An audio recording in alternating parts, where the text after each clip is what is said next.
बचाओ, कोई मुझे इस कुएं से बाहर निकालो। मैं 3 दिन से इस कुएं में फंसी हुई हूँ और मैं खड़ी भी नहीं हो पा रही। ये सुनकर नवयुवक बुरी तरह चौंक गया। उसने लकड़ियों का गट्ठर जमीन पर फेंक दिया और चारों ओर देखने लगा। तभी उसकी नजर दूर एक पुराने सूखे कुएं पर पड़ी। हैं? ये तो अंधा कुआं है जो बरसों से सूखा पड़ा है। अरे तेरी, आवाज तो इसी कुएं के अंदर ही से आ रही है। वो दौड़ता हुआ कुएं के पास पहुंचा और अंदर झांक कर पुकारा, कौन है? अंदर कौन है? ए! मुझे बाहर निकालो। अच्छा ठीक है, तुम चिंता मत करो, मैं रस्सियाँ फेंकता हूँ, तुम उसिया को पकड़ लेना, मैं तुमको ऊपर खींच लूंगा।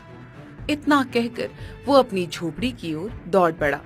वहाँ से एक मजबूत रस्सी उठाई और वापस कुएं के पास आ गया।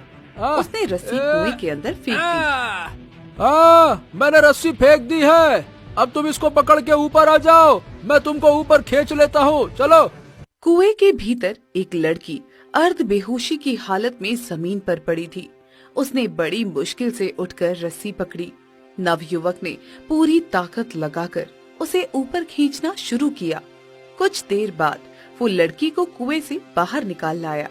बाहर आते ही लड़की बेहोश हो गई और वो गंभीर रूप से घायल थी।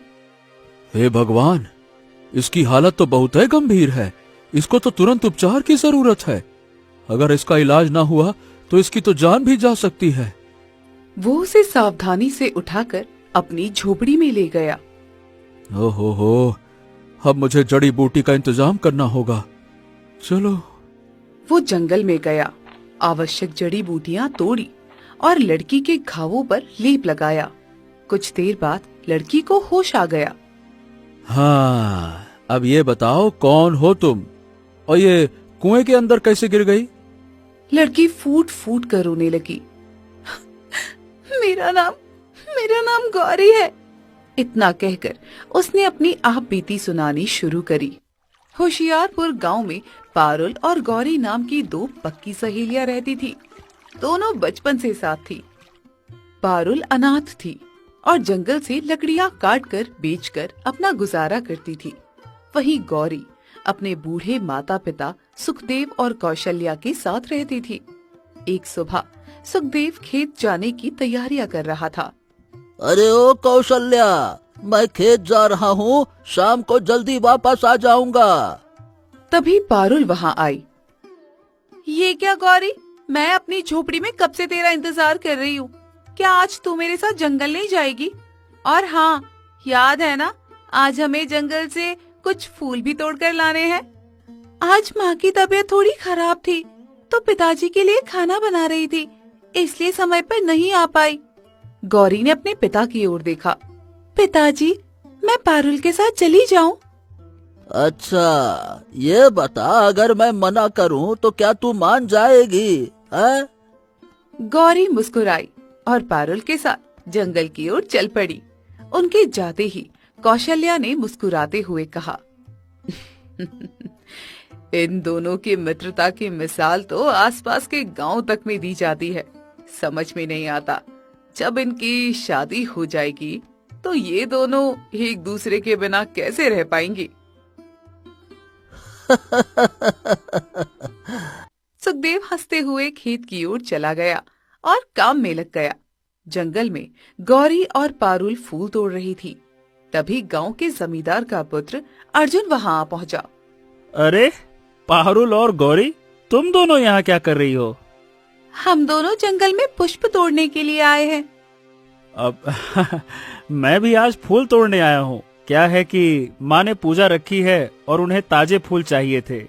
लेकिन आप तो हमारे गांव के जमींदार हैं। आपके यहाँ तो इतने नौकर हैं, आप तो किसी को भी भेज सकते थे। अरे भाई, गांव का जमींदार मैं नहीं, मेरे पिताजी हैं। लेकिन भविष्य में तो आप जमींदार ही बनेंगे। अब हाँ, वो बात तो सही है, लेकिन माँ का आदेश था कि फूल मैं स्वयं लेकर आऊं, तो मैं अपनी माँ के आदेश का पालन कैसे ना करता। भाग आया फूल लेने, और क्या। चलो मैं चलता हूँ। इतना कहकर अर्जुन कुछ फूल तोड़कर वहाँ से चला गया। अर्जुन के जाते ही वातावरण में एक हल्की सी खामोशी छा गई। पारुल ने मुस्कुराकर गौरी की ओर देखा। अर्जुन का स्वभाव कितना अलग है, लगता ही नहीं कि वो किसी जमींदार का पुत्र है। मुझे विश्वास है कि जब वो जिम्मेदारी संभालेगा ना, तब हमारे गांव का हर किसान सुखी हो जाएगा। हाँ, उसका स्वभाव अपने पिता की तरह बिल्कुल नहीं है। वैसे एक बात बताऊं, अर्जुन तुझे जब भी देखता है तो उसकी आंखों में अलग सी चमक आ जाती है। क्या मतलब? मेरा मतलब तू समझ रही है। मुझे अर्जुन की आंखों में तेरे प्रति एक अलग ही आकर्षण दिखाई देता है। उस आकर्षण को दूसरी भाषा में प्रेम कहते हैं। गौरी शर्मा गई। बस भी कर, पागल हो गई है क्या? मैं दिन में कभी सपने नहीं देखती। वो जमींदार है और मैं एक गरीब किसान की बेटी। तुझे गलतफहमी हुई होगी। एक दिन तुझे